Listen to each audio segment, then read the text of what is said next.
lovely ladies, apa kabar? Siapa yang sekarang merasa nggak punya teman? Ayo. Kayaknya sejak kita sering di rumah aja atau sejak kita stay at home, kita merasa kok seolah-olah teman-teman kita tuh pada ngilang gitu loh. Padahal dulu sebelum masa pandemik, jangan ditanya, jadwal penuh. Dari yang arisan, breaky-breaky itu apa sih? Breakfast bareng, misalnya abis ngedrop anak ke sekolah, nah kita breakfast bareng dah tuh. Atau ya lanci-lanci atau lunch bareng, atau sekedar ngopi-ngopi aja. Tapi sekarang, boro-boro, mau kesini takut, mau kesitu takut. Takut apa sih? Takut sama si koronce. Iya benar, saya sih juga tidak menyarankan kita untuk sering-sering keluar rumah akhir-akhir ini kalau enggak penting-penting amat. Karena wabah sedang di mana-mana dan keadaan kayaknya kok nggak semakin membaik gitu ya. Tapi ya dengan kita stay at home terus nggak menjadikan kita bebas khawatir loh. Bisa aja kita khawatir dengan anak-anak kita yang saat ini sedang online school. Mungkin nanti hasilnya nggak sesuai dengan apa yang kita ekspektasikan. Atau kita khawatir dengan pasangan kita yang harus WFO atau work from office dan nggak bisa work from home. Dan ada banyak lagi kekhawatiran-kekhawatiran yang kita alami pada akhir-akhir ini. Nah, tapi kitab suci mengatakan, siapa yang karena kekhawatirannya dapat menambah satu hasta saja pada jalan hidupnya. Ngomong-ngomong, satu hasta sama dengan setengah meter. Nah, kebayang gak sih? Boro-boro kita berjalan bermil-mil jauhnya, kalau setengah meter aja kita gak mampu karena kita khawatir.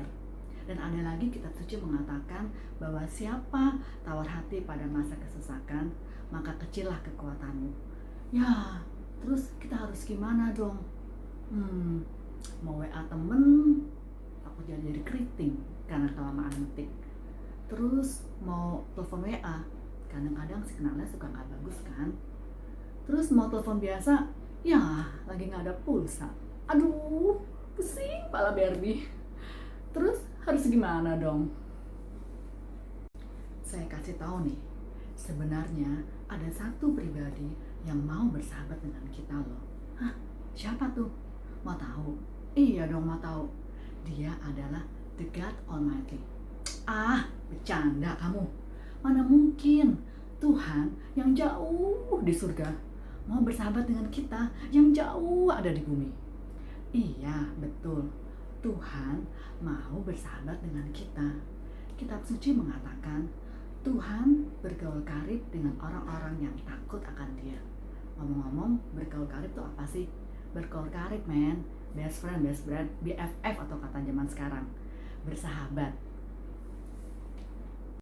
Terus sekarang gimana caranya supaya kita bisa menjadi sahabatnya Tuhan? 1. Melalui doa. 2. Dengan membaca kitab suci. Udah 2 aja. Iya, gampang banget. Iya, emang gampang. Tapi masalahnya, sudahkah kita lakukan?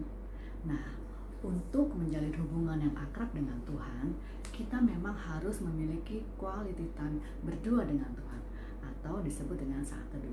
Kita bisa berdoa, kita bisa merenungkan kitab suci di kamar kita, atau di teras yang sunyi.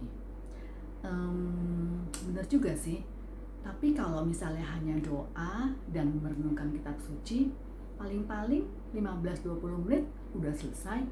Apalagi kalau cuma 1 ayat bacanya. Nah, mungkin kita bisa ubah atau kita bisa tambahkan cara doa kita. Contoh nih ya, emak-emak strong.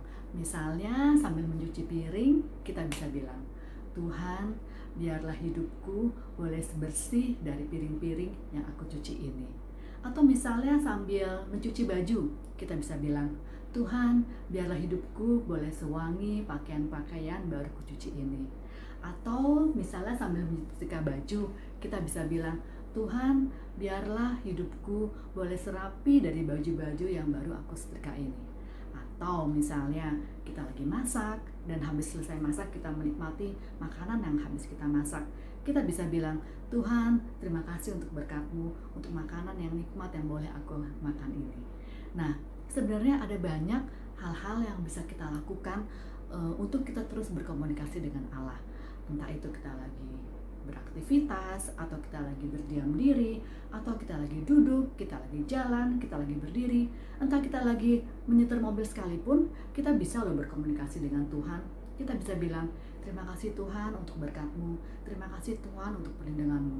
Nah, ada banyak hal kan yang bisa kita lakukan untuk kita tetap berkomunikasi dengan Tuhan. Jangan hanya nonton drakor aja ibu-ibu, tapi jalin hubungan dengan Tuhan. Nah, pertanyaannya sekarang, maukah kita menjadi sahabat-sahabatnya Allah? Tuhan berkati.